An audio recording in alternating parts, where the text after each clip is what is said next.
In The Shawshank Redemption, the mugshot of the younger version of Red is actually a photo of Morgan Freeman's son, Alfonso Freeman. A year later, he also appears in another Morgan Freeman movie, Seven, as a finger technician. In Total Recall, the only soft drink advertised on Earth is by Coca-Cola, while on Mars, ads are exclusively by Pepsi. In The Mask, the yellow suit that Jim Carrey wears in the movie is based on a suit that his mother made for him for his first attempt at stand-up comedy. In Edward Scissorhands, the entire story is meant to be seen through Edward's eyes, which is why the neighborhood looks so fantastical. In Forrest Gump, when Forrest is in the infirmary and introduced to ping pong for the first time, he is told by another soldier that the secret is to never ever keep your eye off the ball. After that moment, whenever he is shown playing ping pong, he never blinks. In Inception, Christopher Nolan said that the snow-based third-level dream was inspired by his favorite James Bond movie, On Her Majesty's Secret Service. In The Shawshank Redemption, when Andy goes to the library to begin work as Brooks' assistant, and Brooks' crow Jake is squawking, Tim Robbins had to time his line, "Hey Jake, where's Brooks?" so that the crow wouldn't squawk over him, since the bird could not be trained to squawk on cue. Robbins was able to time his line perfectly by learning the bird's squawking patterns, for which director Frank Darabont praised him. In The Nightmare Before Christmas, it took around 100 people 3 years to complete this movie. For 1 second of film, up to 12 stop-motion moves had to be made. In Gladiator, the wounds on Russell Crowe's face after the opening battle scene are real, caused when his horse got startled and backed him into tree branches. The stitches in his cheek are clearly visible when he is telling Commodus he intends to return home. In The Sixth Sense, throughout the movie, Malcolm's wardrobe consists of only slight variations of the clothes he was wearing on the night that he died. In Fight Club, during the scene where Tyler Durden gets hit in the ear, Edward Norton actually did hit Brad Pitt in the ear. He was originally going to fake the hit, but before the scene, director David Fincher pulled Norton aside and told him to hit him in the ear. In The Mummy, the library disaster was done in 1 take. It would have taken an entire day to reshoot if a mistake was made. In 12 Monkeys, Bruce Willis's character, James Cole, says, "I see dead people," which echoes the words said by Haley Joel Osment's character, Cole Sears' statement, "I see dead people." Both movies are set in Philadelphia.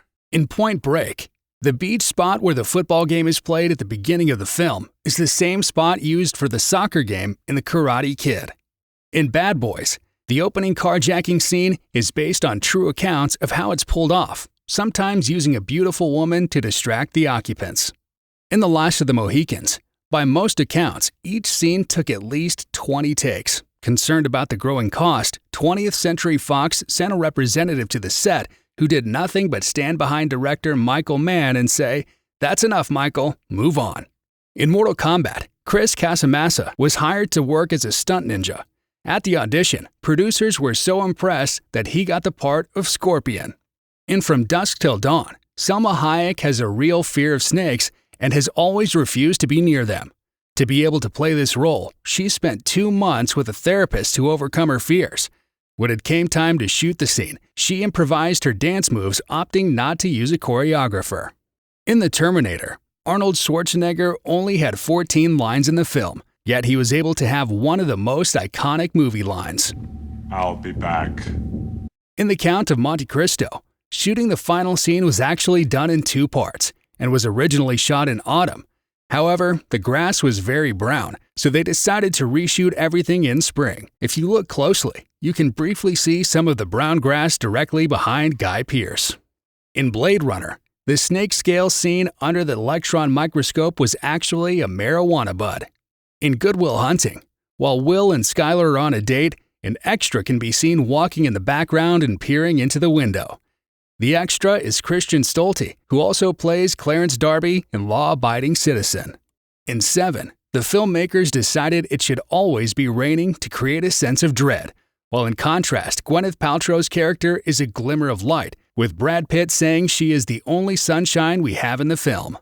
In Aliens, the screams that the aliens make are baboon shrieks altered in post. In The Mask of Zorro, near the end, when Zorro confronts Captain Love, he pulls out his sword and the sun glints off the blade. This was not CGI, and Antonio Banderas tilted the sword to catch the sun without breaking eye contact with Matt Lesher. It only took 3 takes. In Back to the Future, during early drafts, the time machine was going to be a refrigerator. The DeLorean was later chosen because of its futuristic look. In Batman Returns, Batman's boots are not actually boots, but are a modified version of the Air Jordan 6 sneakers with an extended top and foam glued on. In Red Notice, the scene where Ryan Reynolds drops the golden egg was not originally planned.